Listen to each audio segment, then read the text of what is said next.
start.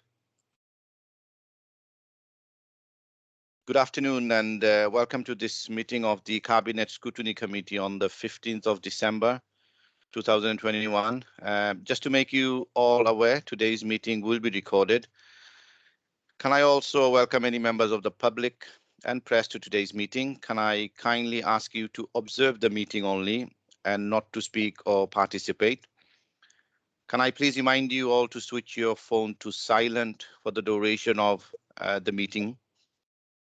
In addition, can I refer you to the protocols for remote meetings which have been previously circulated?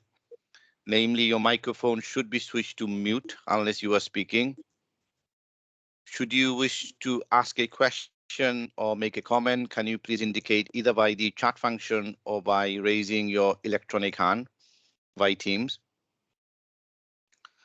I will assume that you have all read the paperwork before us today prior to the meeting. Please only use the chat function to indicate if you wish to speak as an alternative to the electronic hand function or to raise any technical issues. When asking a question, can you please indicate which page number you are referring to? The first item on the agenda is to do a roll call. I am Councillor Saifur Rahman, the chair, and I am present. I'm going to hand over to Charlotte now, the Democratic Service Officer, to do the roll call. Charlotte, over to you, please. Thanks, Chair, and I've marked you present. So if I move to Councillor Sharon Freegard. Present. I have had apologies from Councillor Wyndham Griffiths, Councillor Nigel Hunt. Present. I've also had apologies from Councillor Steve Hunt, Councillor Dennis Keogh. Present. Councillor Simon Niall.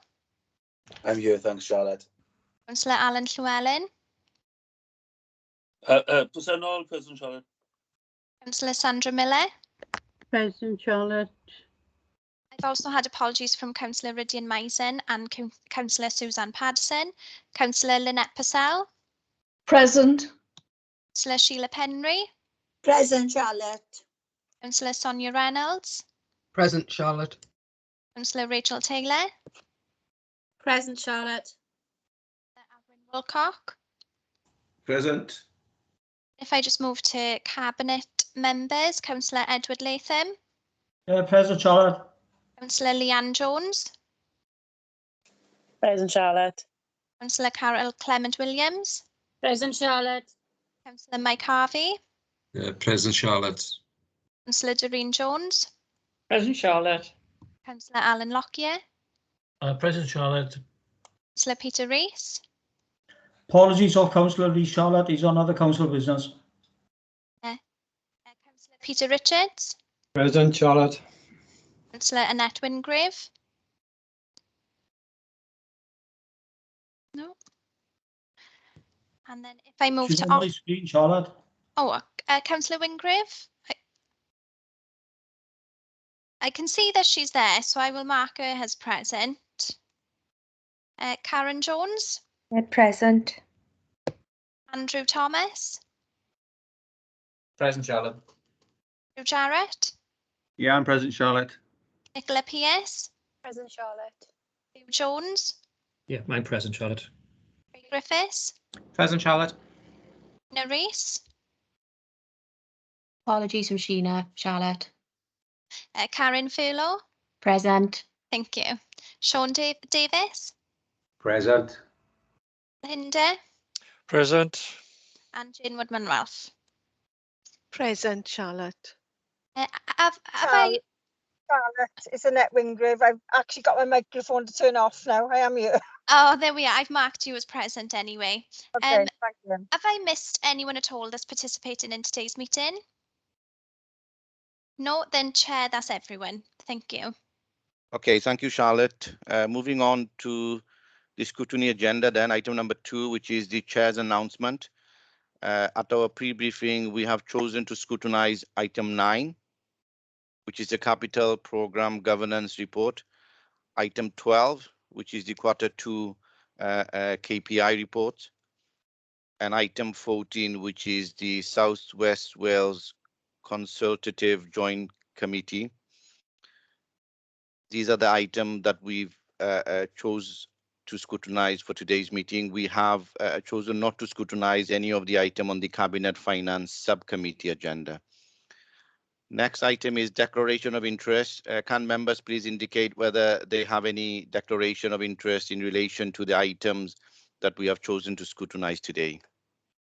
I can see some hands raised. 2 seconds.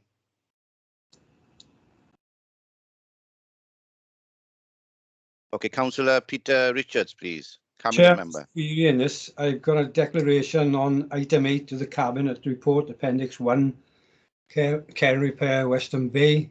Do I make it here or do I make it at Cabinet? Peter, we're not scrutinizing that item, but I think as Cabinet member, you will need to declare an interest at the meeting following on from our meeting. That's correct, Chair. Thank you. Okay. Anybody else wishes to declare any interest? Okay, I don't see any. So if I now move on to pre-decision scrutiny. So can I now take you to the Cabinet papers, please? And the item that we decided to scrutinize at pre-briefing, the first one on our list is item number 9, which is the Capital Program Governance Report. These are on pages between 73 to 88. And the reporting officer we have for this report is Karen Jones and Hugh Jones. Can I ask both Karen and Hugh, do you have anything to add, or should I move straight to questions, please? Can I just give a quick overview of the report, Chair? Would that be okay? Yes, that's absolutely fine, Hugh, please. Okay, thank you, Chair. So this report in front of you today, members, is doing two things. It's dealing with two outstanding items from the independent governance review that was carried out earlier this year. And it's also documenting some of the processes and roles and responsibilities in relation to the delivery of the capital programme. So in relation to the three appendices, Chair, Appendix 1 sets out the terms of reference for the capital programme steering group, and that was one of the items outstanding from the independent assurance review. The second appendix, Chair, details the arrangements for the members' surgeries, which are carried out by the Environment Directorate when allocating the highways and engineering budget. Excuse me, Chair, sorry. And the third appendix just sets out some various roles and responsibilities in relation to the setting of the capital programme, and also sets out some criteria by which the contingency budget during the year can get allocated to projects, Chair. And this was the second outstanding item from the independent assurance review. And just for members to note, Chair, that this report has been shared with Audit Wales, who are happy and content with the content. So I'm happy to take any questions, Chair. Thank you very much.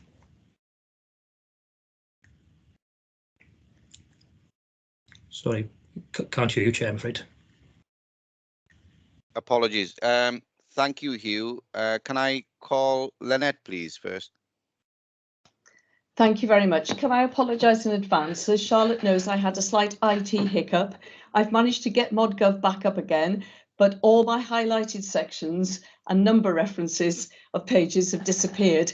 So these number of page references might not be absolutely accurate. But here we go. First of all, being a member of the Governance and Audits Committee, as well as this committee, I very much welcome the new protocol as identified on page 73. I welcome the fact that it will be a clear and documented process for determining priorities, which I believe is on page 77. And I particularly welcome on page 79 the fact that the audit manager can attend the CPSG with or without notice. And I think that in itself is something that's really going to give confidence to people that we are keeping an eye on what's going on. 8, I welcome the fact on page 80, it talks about it being not a decision-making body and that the reports will be kept in writing. However, I do have two questions.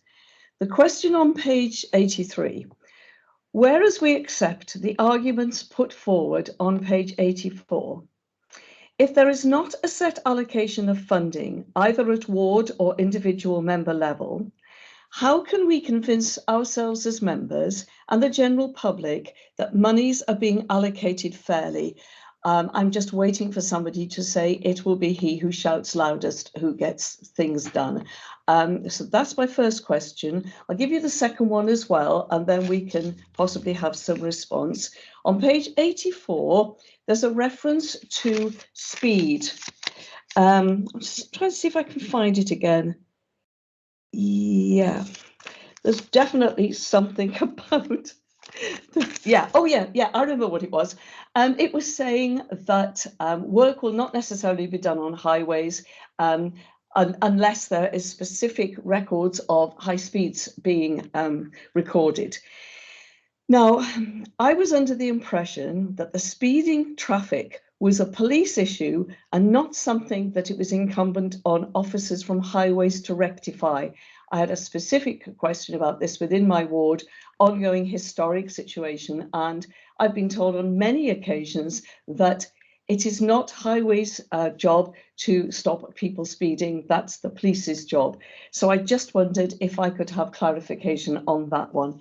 Thank you very much for your tolerance whilst I try and find these pages. Thank you. Okay, thank you, Lynette. Can I ask which officer would like to respond to those two questions from Lynette, please? Okay, I can see indication. Sorry, Mike. Yeah, I got Nicola Pierce, then Karen Jones. It's up to you who would like to go first, please. I'll stand aside for Karen to go first, and then I'll step in if there's anything missing. Please, Chair. Okay, Karen, please. Yeah, thank you, Nicola. I will need you to come in on some of the detail, but I think just in terms of the first question that Councillor Purcell raised there, I think it's really important that we make sure that the public understand, and I'm sure members understand this because we brought numerous reports over the years. We do comprehensive surveys of all of the assets in the county borough. So there's a very clear evidence base of need that's developed over, on a rolling programme basis of the condition of our roads, our bridges, our structures and so on. And when we're looking at priorities around the capital programme, it is always the case that the need that we have in the county borough outstrips the resources that we've got available to meet those needs. Alongside the physical assets that we've got a responsibility for, we've also got duties around the disabled facilities grants, for example, which is a statutory duty on the council. And again, there are far more people in need of that support than we've ever got money available to fulfil. So you'll know that when we look at the capital programme, we have a very small amount of money in which to allocate on an annual basis, and who can give you the exact figures around it. But when you take the £3 million of disabled facilities grants out of it, which doesn't fulfil the entirety of the need, there's a very small pot of money left indeed for the rest of it. So what officers try to do, Councillor Purcell, is to take all of those condition surveys that we've done, all of those other surveys that we've done, any specific complaints that may have come in between surveys, and formulate a professional view about the best use of the available funding to address the risk and the issues that the council's got a duty to meet.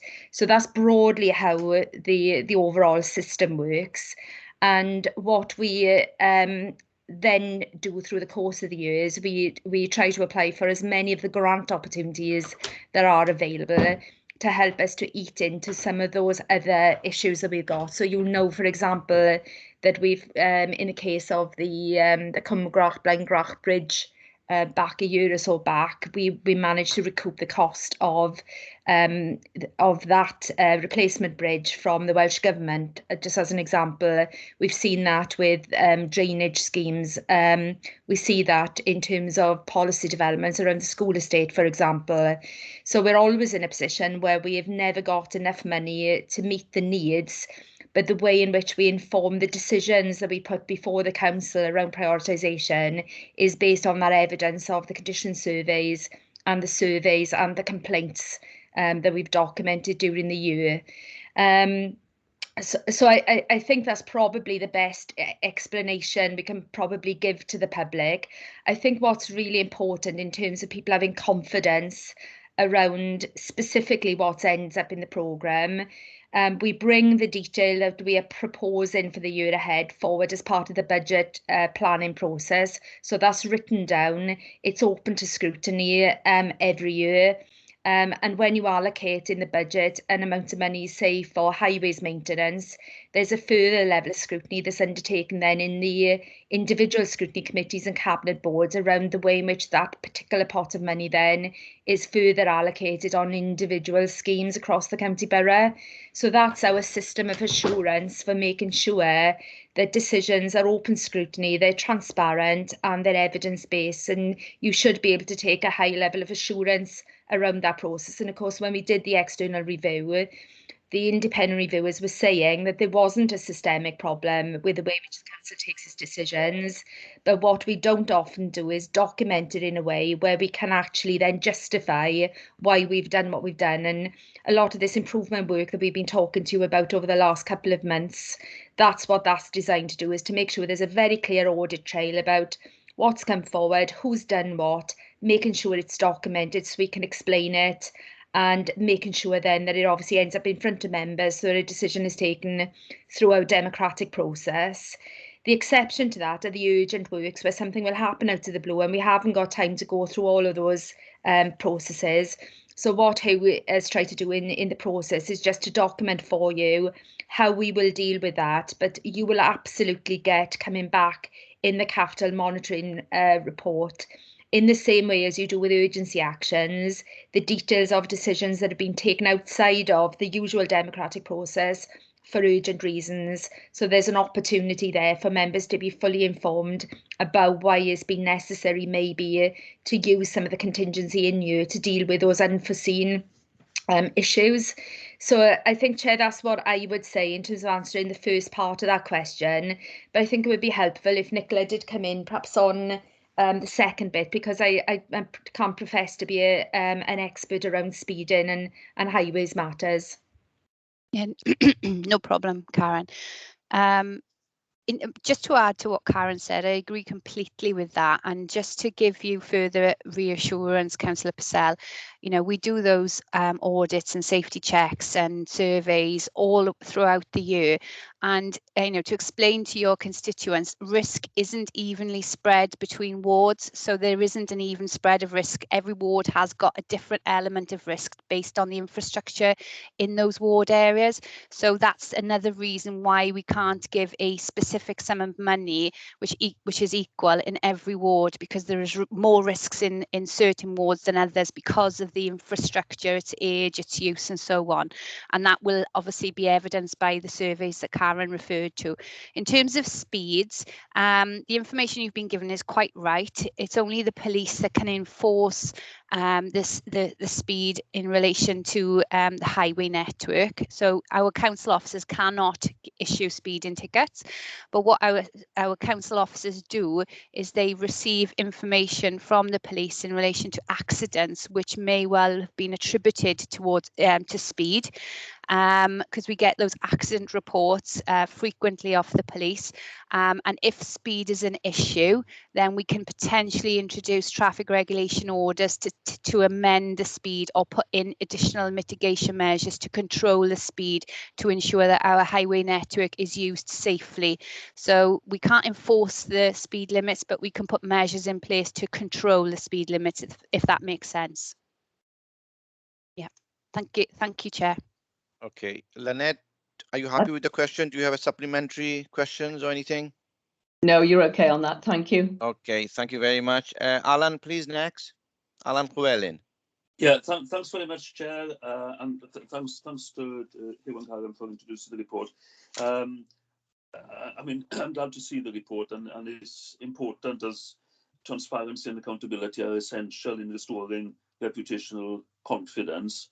Now, I've got a couple of questions on Appendix 1.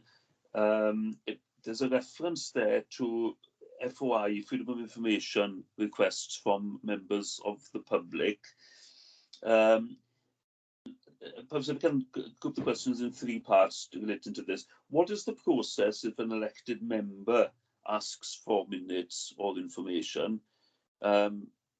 does an elected member also have to go through the FOI process, or are we just able to ask for information about the decisions that have been taken at the steering group? The second question is, are members able to ask for background information on previous decisions taken through the steering group? For instance, if there's been an allocation of a large funding scheme, something let's say 6 figures or more, are we able to ask for historic information on that to understand the decisions that have been made prior to this particular protocol being put in place? And then the third point is something which was raised by Councillor Steve Hunt earlier, and I understand that he's not able to be present in the meeting this afternoon. But again, it relates to the freedom of information and the fact that these questions can be quite involved. As members, we sometimes ask for information, or members of the public are referred to the FOI process. But some of the questions can be quite involved and time intensive. It's legitimate that there's a freedom of information process for members of the public. But given the known pressures on some sections, for instance, planning, so it's perhaps a slightly broader question than just relating to the capital steering group, do we have the resources that are needed to research and respond to FOI requests?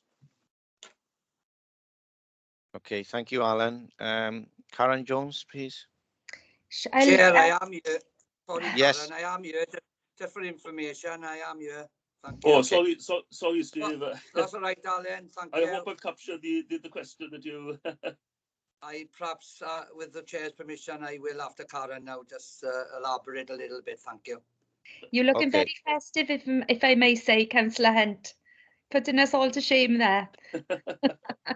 Okay, I'll try and answer the questions, and I don't really want to respond from a legal point of view, because I'm sure Craig will give you a much more detailed technical response if you require one. But just in terms of the minutes of CPSG, first of all, the role of CPSG, Council Llewellyn, it is not a decision-making forum. So I want to be really clear about that. The officers in that meeting do not make decisions. Their role is principally to monitor the implementation of the capital programme. They monitor the receipt of grants that we get in during the year. So we're making sure we're updating the reports that come back to members, so you know what grant income has come in. What you've got is a process and protocol now around urgent matters, but I've been very clear that what I'm looking for from the CPSG is advice from officers about those proposals, but any decisions that are taken under delegated authority would be taken by the corporate directors and the corporate directors group. So I think it's just important to say that CPSG is not a decision-making forum. It's there principally for monitoring purposes, but it does have a role in giving us advice as well on capital programme matters. In terms of members having access to CPSG minutes, there's no problem in members having access to them.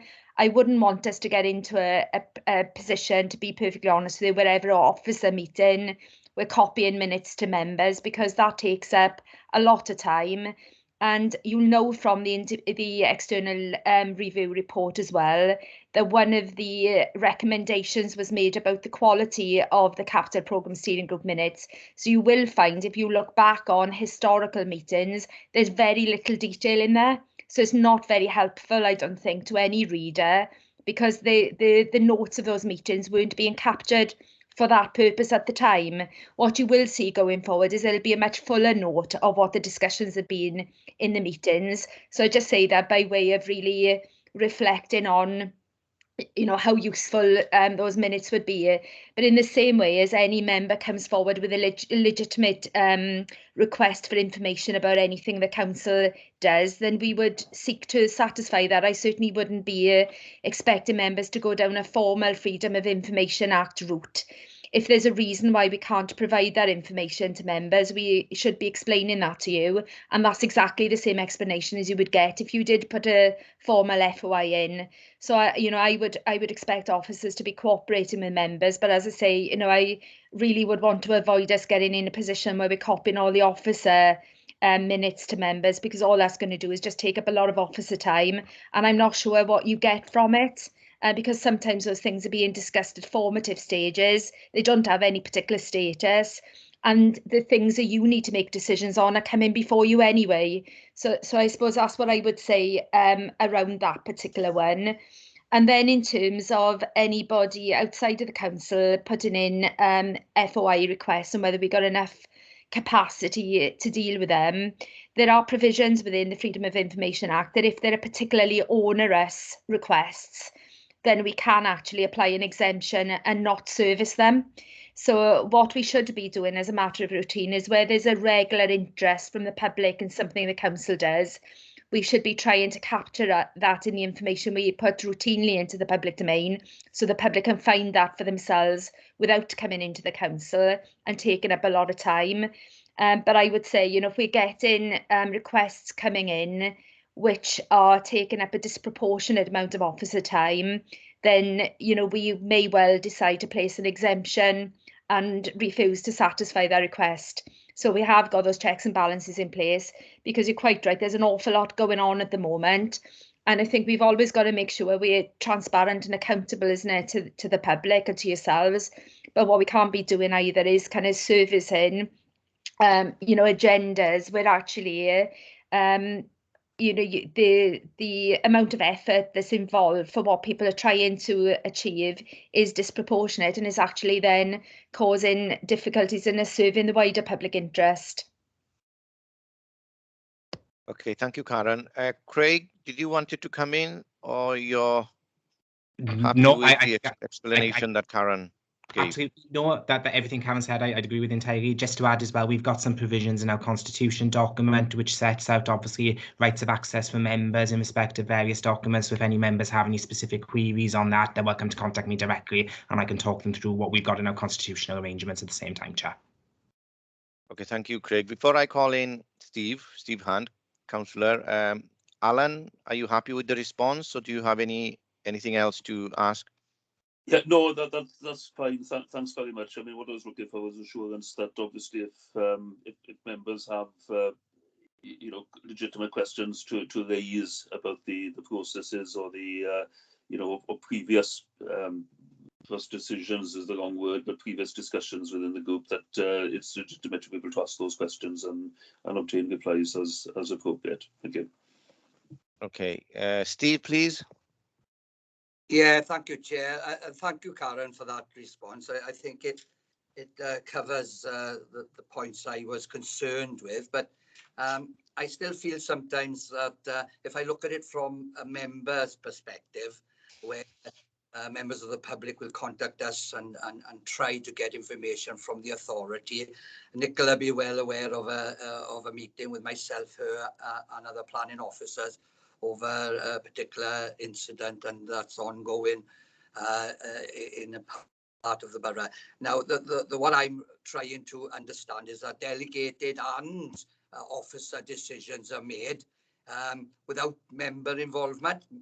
Cabinet, yes, but not member involvement, like tendering process and so forth, which can sometimes leave us in a difficult position, so that once the decision's made and that's relayed back and the decision's been taken, then members of the public may contact their local members to try and have some answers from how a particular system works. And that's where I struggle with, is that trying to understand decisions, how they were applied. I can ask officers, and I know I have. I'm still awaiting a response to that meeting I had with Nicola, and I haven't had it yet. And that's the point. If we are here to be elected and do our jobs, then we have to put it in a way that can work with officers to meet the end goals. And to date, I have no concerns really. our officers are working extremely hard under extreme pressures.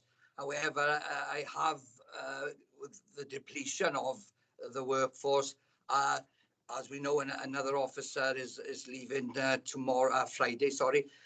It leaves us perhaps in a precarious situation where, while we try our best to get the answers, then we are councillors are not much good because we can't get them, and maybe that wouldn't be our fault when asking the questions. So I'm aware of circumstances. It's not for this meeting, but that's why freedom of information. I wouldn't want members to actually put in freedom of information requests. I think, as you quite rightly said, we should be able to have those answers prior to doing such a thing. But there may become a time that a member may have to, and I'm trying to avoid that circumstance if possible.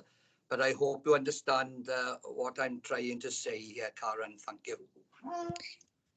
Karen? If I may come back then just very briefly, Chair, because I would say that, you know, we got sort of a general position, and sometimes then there are specific things that happen, isn't there? So there's a specific issue around a specific issue, and sometimes the council does make decisions that are not popular with everybody as well. So you can understand then why some sections of the community might want to get more information about whatever it is.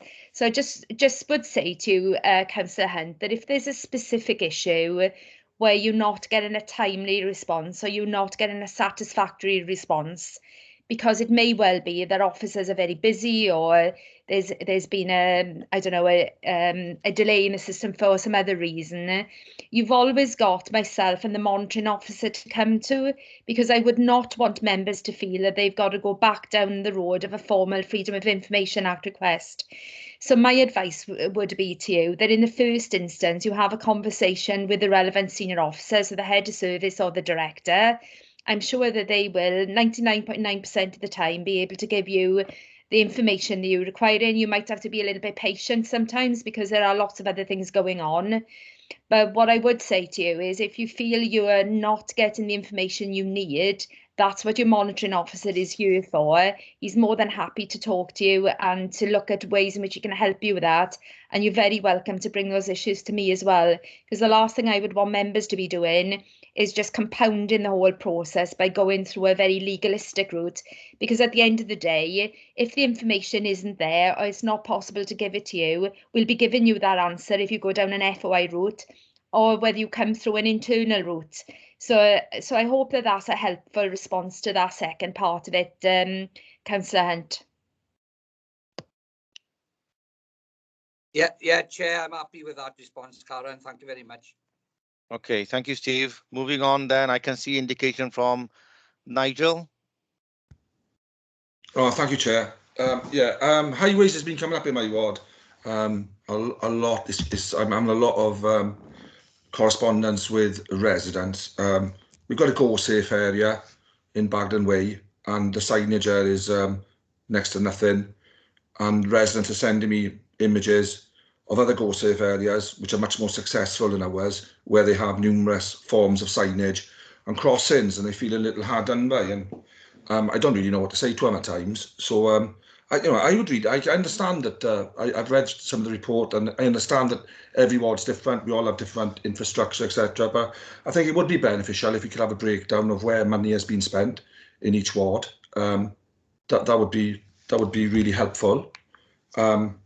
And also, I'd like to know when the CPSG, what projects does it internally fund? I'd love to have a list of that to see where we've been funding in the last few years, because it hasn't been in Aberafon.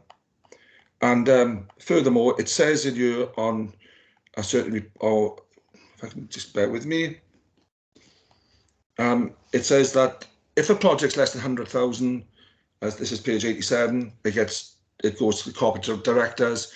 If it's between 100,000 and 500,000, it goes to the cabinet. And if it's more than 500,000, it would go to the council. Is that correct? Is that what happens with us?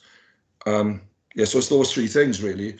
I would really like to have a list of where money's been spent in each ward. and also where we've been internally funding projects.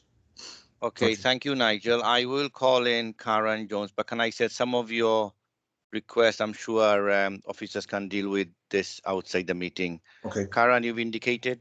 Yes, I was just going to say, Chair, I'm aware that Councillor Hunt has made that request, and there's quite a lot of work being done to compile that information. It's been many hours of work pulling that information together, and it'll be with you, Councillor Hunt, as soon as we've finished pulling it together and making sure that it's accurate. So there's no problem with you having that information.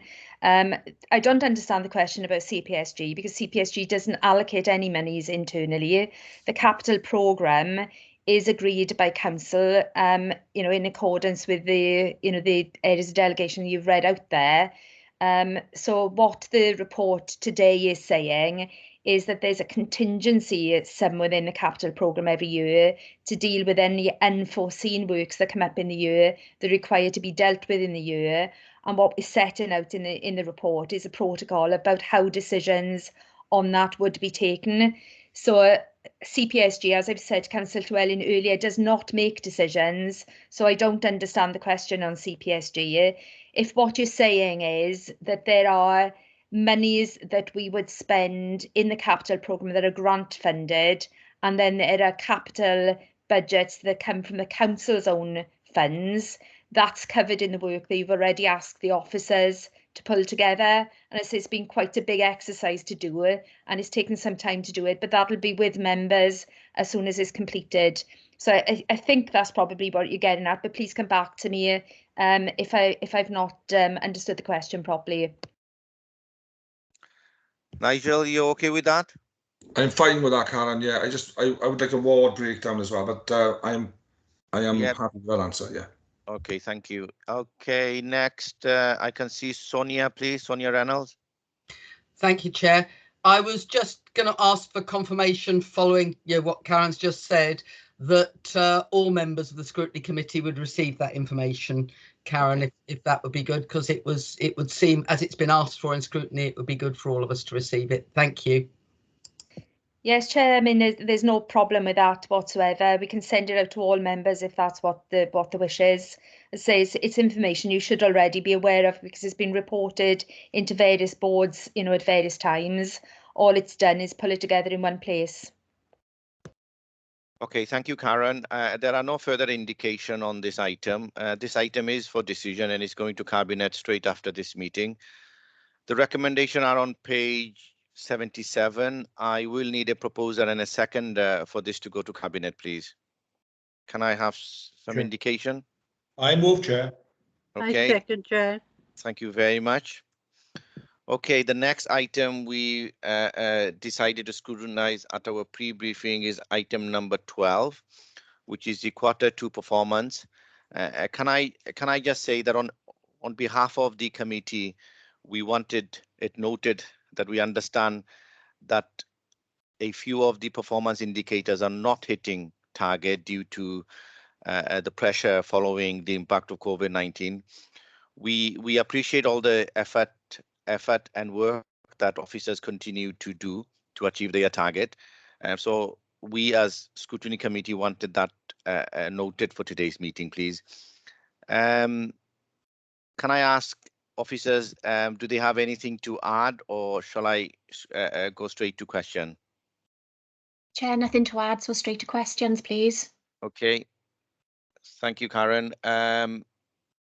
Lynette Purcell, please. Thank you. Right, I've just got one question. It's on page 141, and it's the bottom indicator, which is CP/113. We've had much notification and explanation that planning are taking longer than is expected to be able to make decisions. However, bearing in mind that Steve Ball in particular is leaving today, and we know, because we're being told this, that there are staffing issues, can you give us any assurances that the staffing issue is being tackled and that this situation won't continue?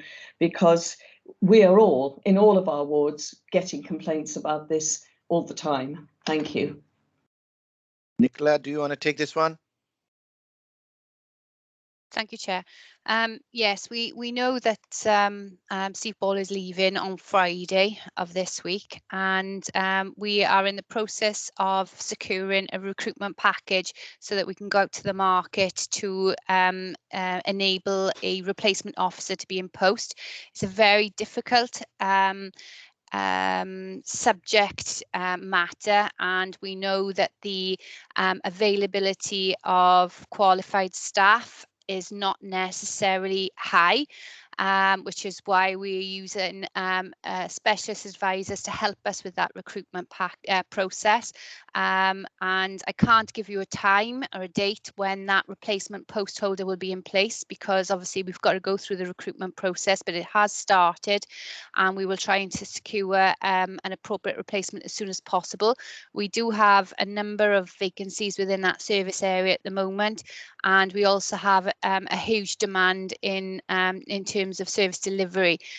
We've sort of mentioned in previous meetings with members that, you know, we're in a good place in terms of private sector investment ambition within Neath Talbot, which is great, but we've obviously got to service that investment ambition, and we are considering that and looking at ways how we can build capacity in a number of service areas within the council so that we can respond to that increase in demand.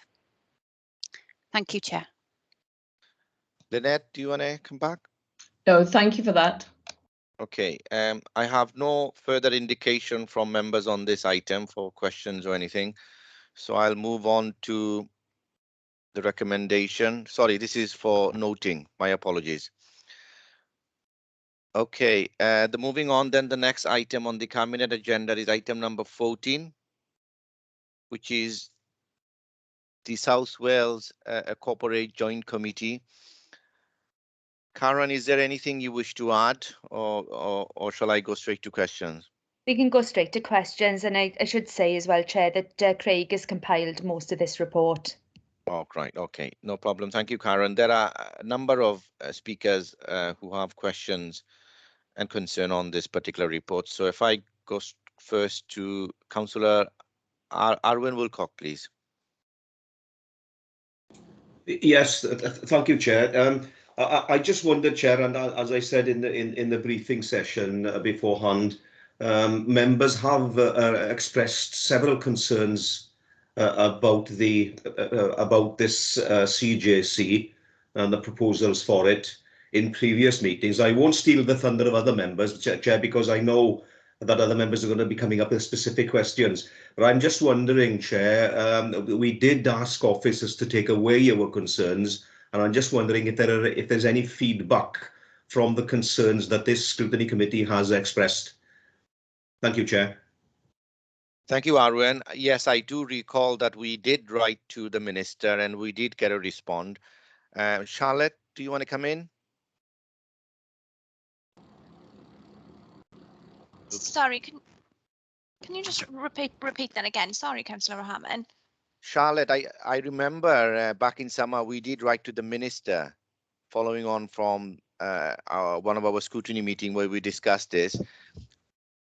Yes. And I'm chasing up the minister, and there was a response back. Or did we have a response back? Yeah, you have had a response, Chair, and I believe yes, it's appended to the last report you had on CJC, so members have seen the minister's response. But there's no problem in sending Councillor Wilcock a copy of that if he's missed it and it's not to hand.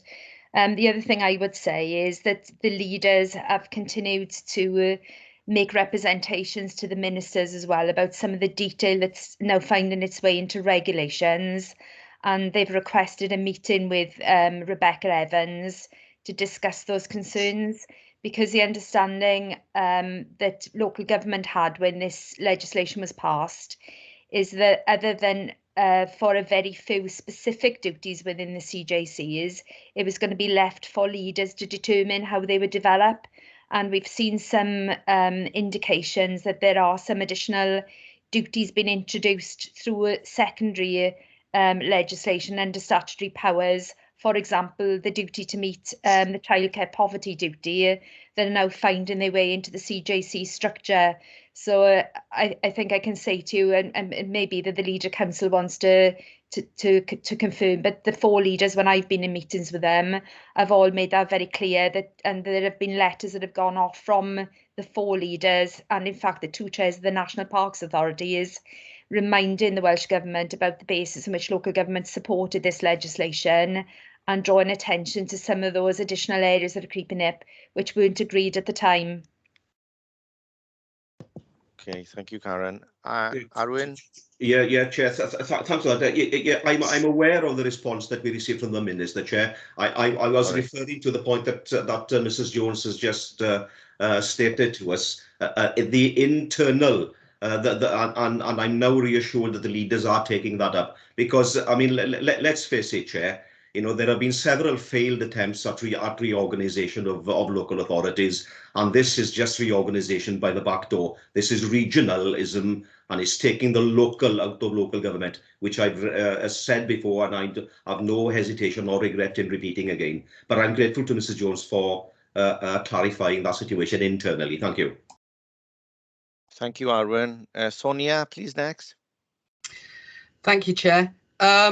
I wanted to look specifically, because I know other colleagues are asking other questions, at page 84 and 85 in relation to scrutiny processes. I'm really pleased to see the work that's being done to establish a clear scrutiny format, and that in the Constitution it's talking about creating a powerful and effective means of holding decision makers to public account. However, I am really quite concerned, because in our previous experiences of regional working, on a range of different areas, scrutiny has been something which has happened at a very late stage, sometimes a year after the original paper might have been produced, etc. And that has great concerns. And I was wondering if there was some intention to write into the documentation around this that scrutiny would be timely and would be done in a manner which actually could hold people to account. Thanks. Craig, please. Yeah, absolutely, Councillor Reynolds. We've been trying to make sure that scrutiny arrangements are at the forefront of any issues, obviously, as we're going forward, because we recognise, obviously, the significance of what scrutiny can bring to the ultimate arrangements. So what we've actually been doing is designing a set of scrutiny procedure rules relating to corporate joint committees, which are in essence very much based on the Neath Talbot scrutiny rules, given I sort of pulled those elements together. So we're trying to create a setup, obviously, which is quite significant, and to make sure that scrutiny is at the forefront of all of those issues. We'll be building in requirements into those documents, setting out the frequency of those meetings, and to make sure that scrutiny continues to have that voice ultimately going forward as well, whilst at the same time ensuring that even though a joint scrutiny committee is going to be created with constituent councils, there'll still be a role of authorities such as Neath Talbot to be able to scrutinise the effect that the corporate joint committee, the benefit it's bringing to the people of Neath Talbot in that way as well. So certainly going to be at the forefront of various issues. We're awaiting some further guidance ultimately now from the Welsh Government on what the role of scrutiny will be, and then we'll be constituting our committees and looking for member representatives to sit on those committees going into the new year. Thank you. I'm aware other members have got questions to raise on this issue as well, and I'll leave the rest to them, I think. Okay, Karen?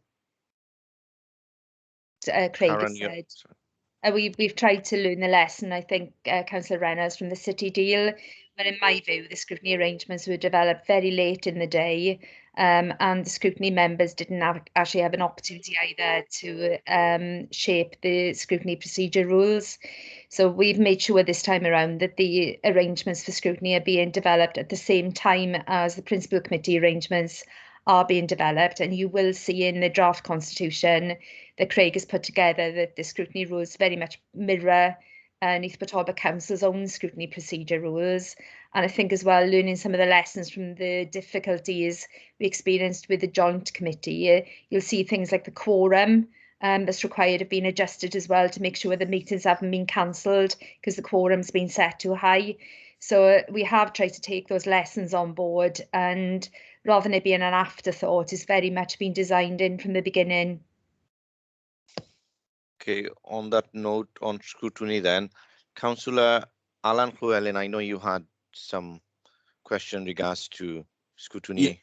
Yeah, thanks, Chair. In fact, I'm grateful both to the questions that Sonia raised, but also to the responses already given by Craig and Karen, because really that's probably covered most of what I wanted to say. I was going to draw on the experience of being part of the City Deal Joint Scrutiny Committee and some of the frustrations that have been involved there in terms of timeliness of scrutiny, procedural issues, difficulties in getting responses. So, you know, I'm glad of the responses that Karen and Craig have already given, and I hope that will, you know, enhance the, you know, notwithstanding, you know, some of the concerns that we have anyway about the CJC structure or principle. You know, hopefully the scrutiny lessons from the city region process will be taken on board. Thanks. Okay, Sharon, please, next. Thank you, Chair. I've got a few questions, but I just wanted to come back to Craig's response to Councillor Reynolds. When you're talking about the scrutiny procedures, you said something about waiting for Welsh Government to give their view. How would that override what we want in there in our terms of reference? Nothing to that level, obviously. Right. What has happened is Welsh Government have been doing some various pieces of consultation and guidance on the role of corporate joint committees, and it's been coming in a sort of piecemeal fashion at this stage. We haven't yet seen ultimately any specific guidance that they're going to have in respect of scrutiny. So we've based our model on what the legislation ultimately states and a concept that local government are very much used to, and to make sure that reflects then into the corporate joint committees. If Welsh Government is going to be giving us new guidance which suggests there are additional factors that we need to take into account as well, we'll be reporting them back to members and we'll be including it as part of discussion. So it's just going to be some additional elements we may have to consider later on down the line, but it's not going to have any impact on where we are at this stage. All right, okay, thank you for that, Craig. On page 178, at the bottom of the page, it talks about, it should be noted that the underlying policy intent in the development of the legislation which underpins the CJC should be treated as a member of the local government family. Now, I think that's a little bit woolly, and it goes on to be even more woolly, because I'm just wondering, well, what does that mean, the local government family? Because we all share different constitutions, I would have thought, and we haven't got exactly the same terms of reference for things. So where do we lie on that? Surely the CJC, given what it is, following on from Councillor Woolcock, what his comments on it, we need to be very clear about what the terms of reference are for this committee. So I'd like some explanation on that, because my understanding was then that in terms of the governance and the audit, which is obviously going to underpin any compliance, any successes and failures going forward in this, we have to be really clear. Now, on the following page, because I was a bit confused, because it said that Pembrokeshire would be responsible for the governance and audit function. Now, in the previous page 178 and in the recommendations, it's implying that it will be a regional committee. So I wondered if you could just put some clarity on that for us, Craig. Of course I can, no problem at all. So if I take the first element of your question first, when you look at the local government family and what that means. So as a local government and a local authority, we've got a number of legislative obligations ultimately that we have to comply with. You look at elements such as the Wellbeing of Future Generations Act, the Equality Act, various different local government items of legislation as well. So when we refer to the fact about CJCs being part of the local government family, what we're referring to is that they will be bound by similar powers and similar requirements and responsibilities. So the obligations that impact on local authorities will be on the same then as the corporate joint committee, because by their very nature, they're seen to be an extension of local government, obviously, in the way in which they operate. So it just means we're going to be all responsible and having to comply with the same obligations and duties which we do anyway. So taking the point then in respect of Pembrokeshire, where we reference Pembrokeshire as leading on the governance and audit function, all it means is from the officer perspective, they will be convening the meetings, they will be maybe presenting their reports, similar to what we have with our city deal arrangements, where NPT are the lead from the scrutiny perspective. We facilitate and coordinate everything. Pembrokeshire will be doing that for the governance and audit committee, but there will still be representatives from Neath and Talbot appointed to that governance and audit committee that is created to make sure that the views of this council are taken forward into that. But it's only officer work predominantly that the governance and audit function is referring to there. Could I just ask then, Craig, when are we going to actually see, or perhaps I've missed it, the terms of reference for this committee? And will the scrutiny arrangements, which I think they need to be, obviously be written into those terms of reference? They will indeed. So the terms of reference for the Governance and Audit Committee are set by legislation at this stage, and the terms and reference are the exact same as what we have, for example, with our own Governance and Audit Committee, because they are stemming from legislation as well. So all we're looking to do at this stage is take what the legislative obligations are on us, which have been set out, and implementing those. We're not proposing any major amendments or anything like that at this stage, but where any amendments are ultimately required, it would be then a decision for the Corporate Joint Committee, which would go through their corporate governance approach. So it would be their scrutiny committee, their governance and audit committee. It's not something that will come back to constituent councils at that point.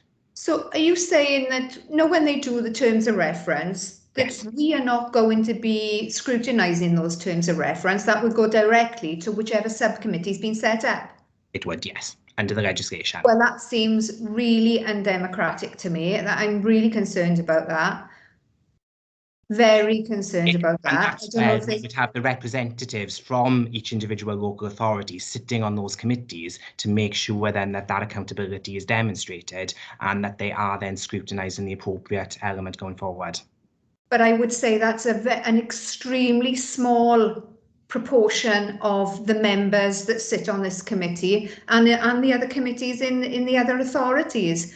I would have thought that it could have gone back, if we want to do it properly and it needs to be robust and rigorous, it could have gone to all cabinet scrutiny in all of the authorities so that we come up with all the sorts of things that we need to go in there to make it effective and functional, rather than being so limited, really.